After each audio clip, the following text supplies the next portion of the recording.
Hello, guys. Welcome to this Kaiju Lounge and my collection showcase. This is my Godzilla collection. It also includes other things that can be considered kaiju, but it's primarily Godzilla. First up, this Godzilla 2014 Scalers. You can hang it off of like headphones or a charging cord or something. Pretty cool. And this Godzilla body knocker. It's essentially a bobblehead, but the body swivels. It's got a little light sensor,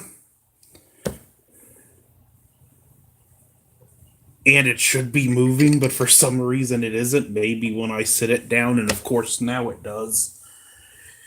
Here is the first one in my collection, Bandai Creation Godzilla 1954. Yeah, he's got a black cloth tied around his arm. I put that up in tribute for Haruo Nakajima when he passed away. I never took it off.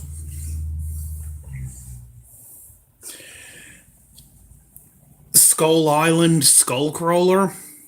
Not directly Godzilla related, but still part of the MonsterVerse and a pretty decent looking figure.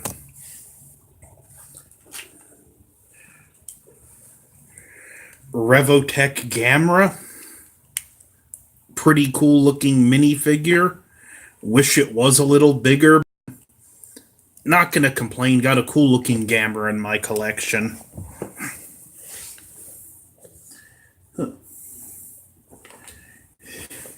Bandai Creations GMK King Ghidorah. Goofy looking Ghidorah that looks like he should be hosting a children's variety show. Like this figure, although I'm not a big fan of the GMK design. This is a kid robot plush Godzilla. Pretty cool looking.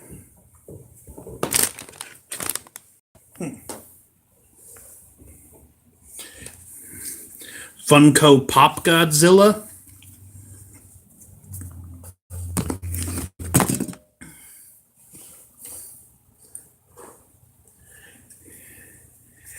King Caesar, Bandai Creation.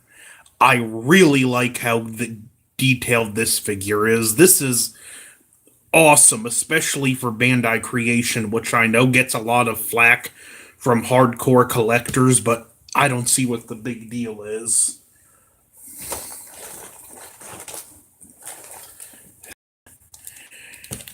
Pacific Rim Leatherback. Very sizable, cool looking figure. Surprisingly, not as heavy as you'd think. Pacific Rim Gypsy Danger. Oh, I missed the days when Pacific Rim was cool before Pacific Rim Uprising destroyed that, but another decent looking figure.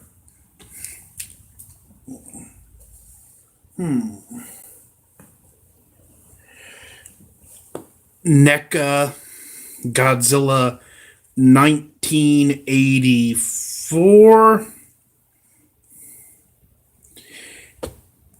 This figure's more miss than hit, but it's still a welcome addition to the collection.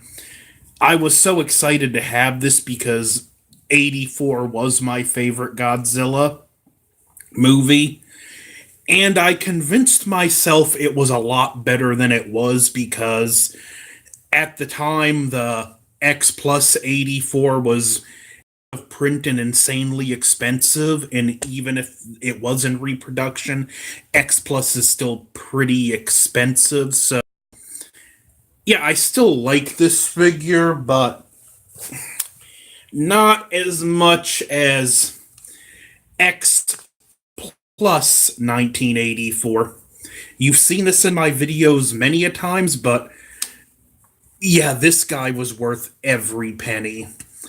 Like I said, if you've just seen videos and pictures with X Plus, it really doesn't compare to having it in person, holding it in your hand and seeing all the little details. This figure never ceases to impress me every time I examine it.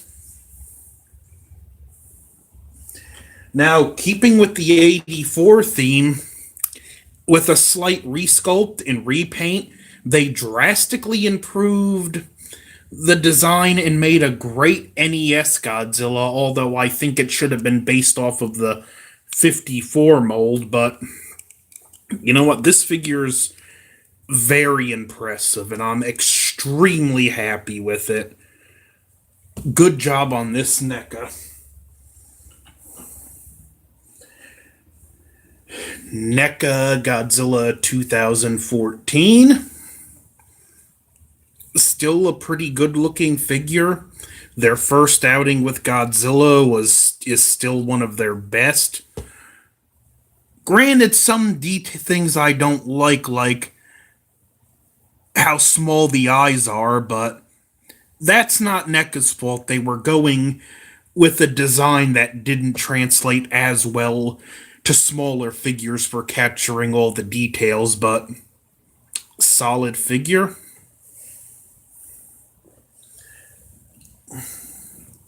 Next, I'm going to double dip because we're doing repaint, resculpt, and new accessory.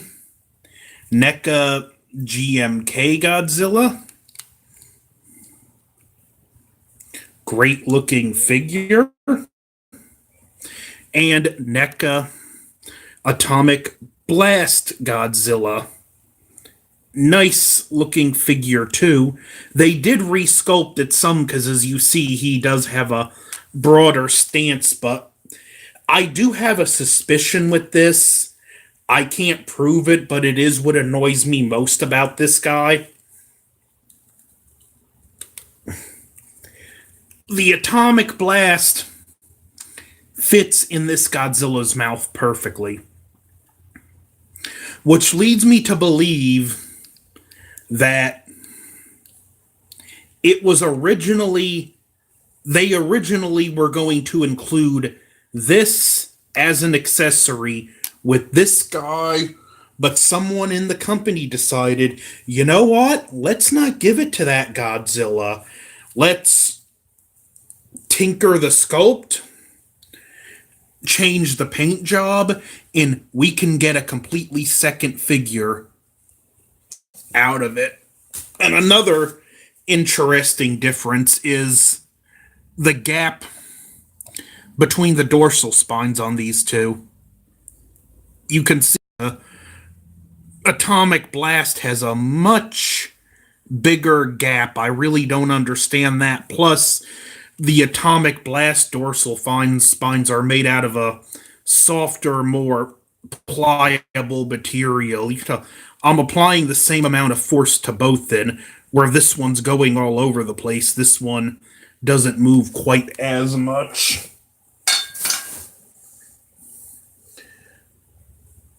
My favorite of the NECAs, the 1954 Godzilla. This one is still, in my opinion, the best overall Godzilla they put out.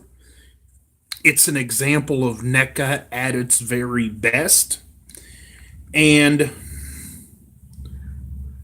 a very welcome addition to my collection.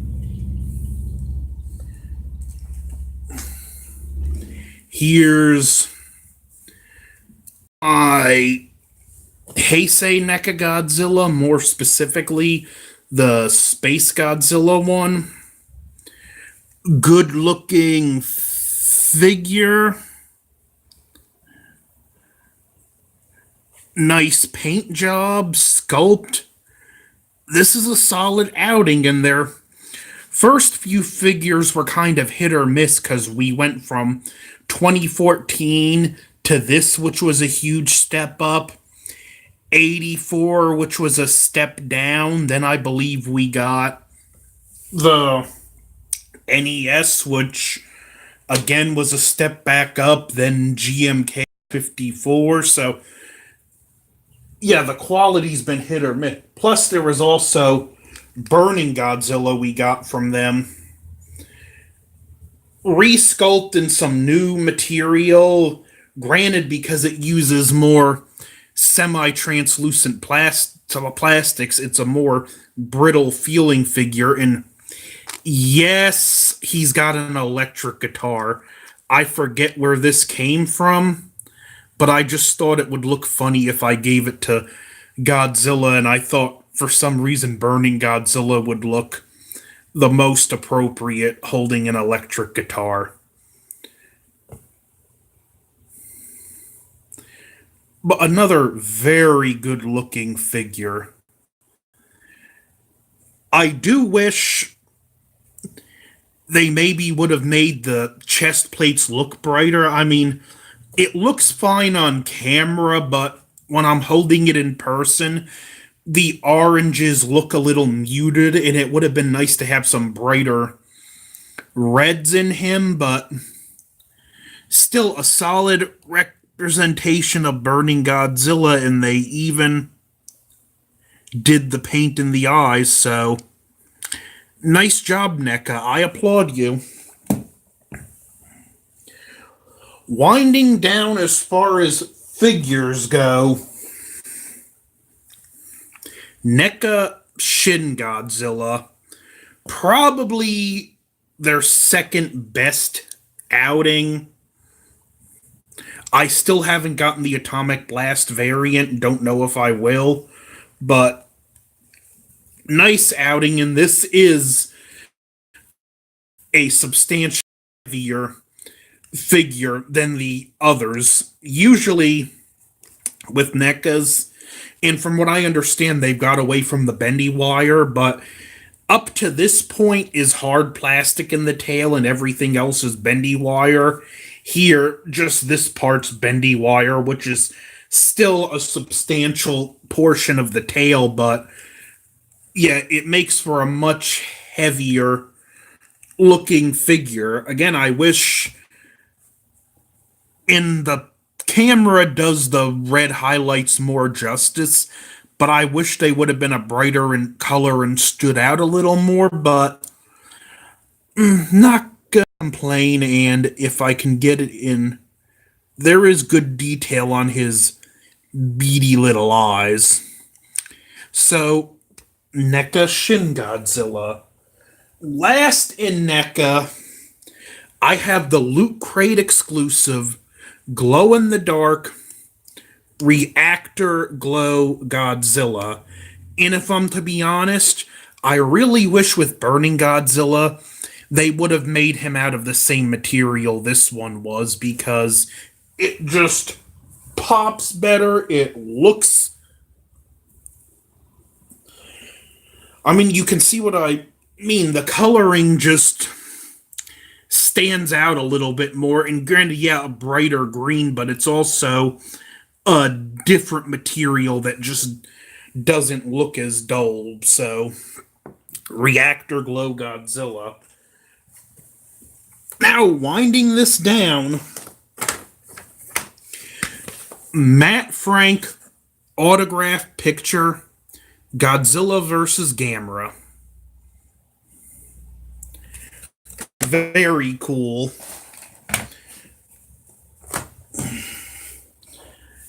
There's also this, the Mothra medallion. Got a friend that has a 3D printer. I got him to print it. I made it. I'm actually gonna wear that to King of the Monsters when I go see it. I mean, the camera, it does look more all white as I can see, but it does have some tannish colors into it too. I just did like a frosting effect on the top to make it look better. But yeah, this is very cool and something not many people have in their collection, because I really don't think there's many official versions of this out there. So nice 3D printed replica. Very welcome addition to the collection.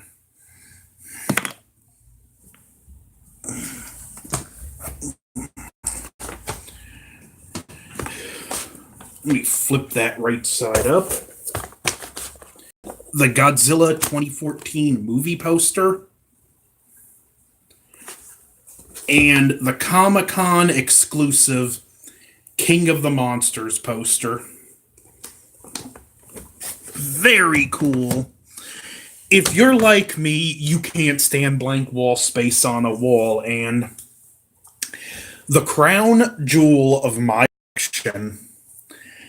You've seen this in videos before. Haruo Nakajima's autograph. I hadn't met him in person. I got this on eBay. The autograph's real, it's confirmed and everything, so I didn't get scammed. But I got this just a couple months before his unfortunate passing, so yeah, I could not have had more unfortunate timing than that, because if I had waited a few more months, I could not have gotten this for the price I got it at. So that's my Godzilla collection. I did this as a live video because I thought it would just be simpler. Don't know, might have been, might not have been, but that's my complete Godzilla collection. What are your thoughts? Don't forget to like, share, comment, subscribe, and maybe leave a suggestion for next week's Godzilla's Kaiju Lounge. My goal is to put one out a week up until the release of Godzilla King of the Monsters. Over and out.